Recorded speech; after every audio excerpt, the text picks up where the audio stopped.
All right. So, Miss Victoria, this is MKernell, and this is my self-talk video. And the nature of my self-talk video revolves around a telephone conversation that actually two telephone conversations, both of them topically involved with a job opportunity. One call from my agent that led to a call from a hiring manager. And I'm going to meld the two together because they coincide, they go hand in hand. And I'll walk the wheel and discuss my feelings through that time. And then I'll walk the wheel again and discuss my emotional state as I recovered from the result of that phone conversation. So the setup is I was in San Diego on vacation with my family. I was anticipating a call from my agent regarding a wonderful job opportunity with a world-class company. Salary would have been better, all great kind of new opportunities for me in a new fun environment and a new job.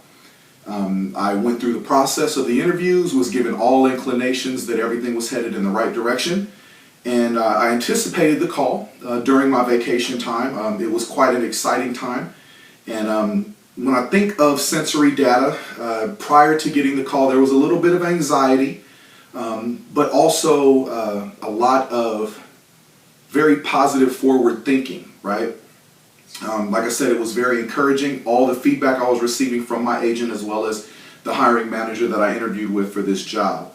So I received the call on a Saturday just prior to a lot of family coming in. So there was a little bit of stress there because we were on vacation. We were at a bed and breakfast rental, and there was a lot of folks coming in, and we wanted to do a lot of things, and we're hustling and bustling, so there was a lot of things going on there. But the call came in, and I looked at my phone, and it was my agent, Jill. It was her number.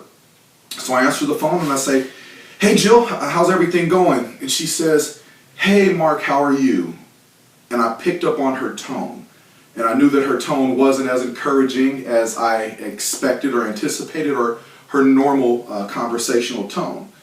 And she began to let me know that she received word from the company that they had elected to go another direction. And in spite of the fact that everything seemed to be going in the right way in my favor, they elected to go with someone with 12 years of internal company experience. So when I think about my sensory data on that end, it went from a little bit of anxiety to excitement to the stress and strain of everything that was going on. And once I knew the nature of the conversation, I excused myself from the room where we were having breakfast and went and sat outside and finished the conversation. So as Jill let me know this, she did re-encourage me that the hiring manager gave full support to me, saying I was a wonderful person and it was a great opportunity, and that I was 99% there, but they found somebody that was 100%. So then I move on to the thought process of it. So at this point, I'm listening to what she's saying, but my thoughts are starting to take off, and then I start to think about what could I have done differently.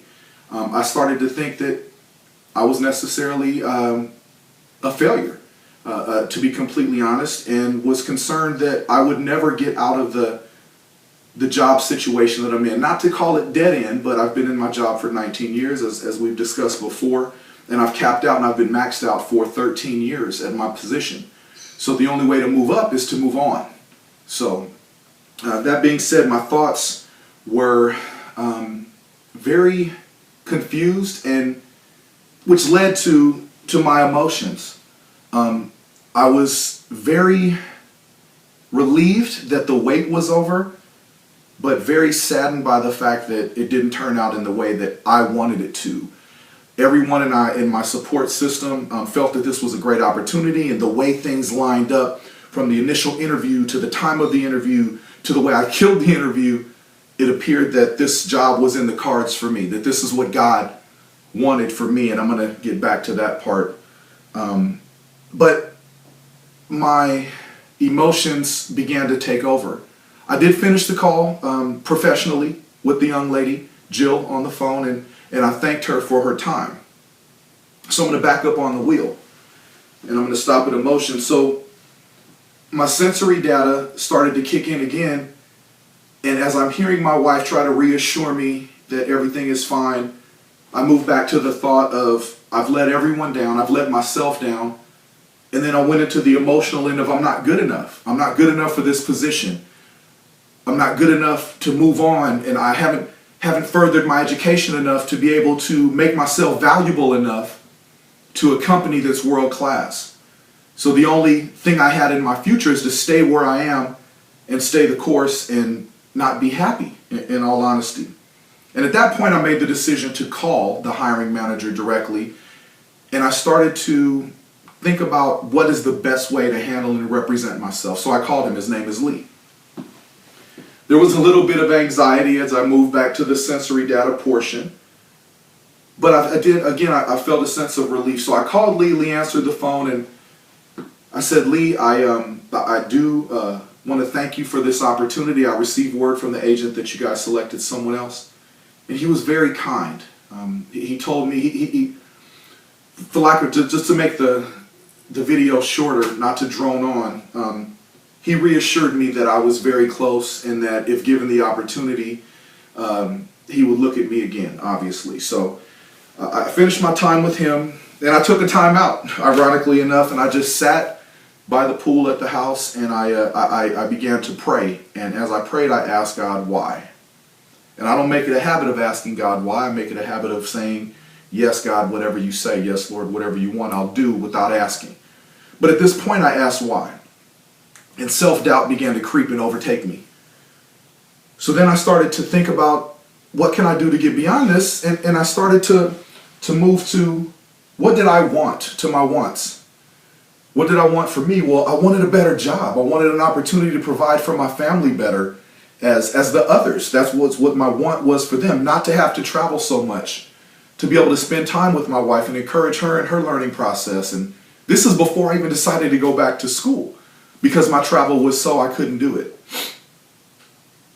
Then I started to think about the other stakeholders.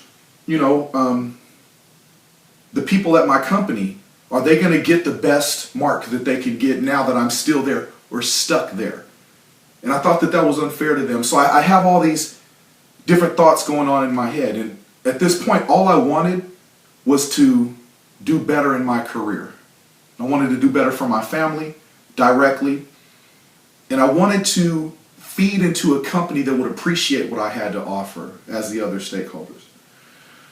So then I started to think about, what do I do from here? Well, I had never been in this position before. Again, like I stated, I've been with my company for 19 years at the time, and it's close to 20 now this summer.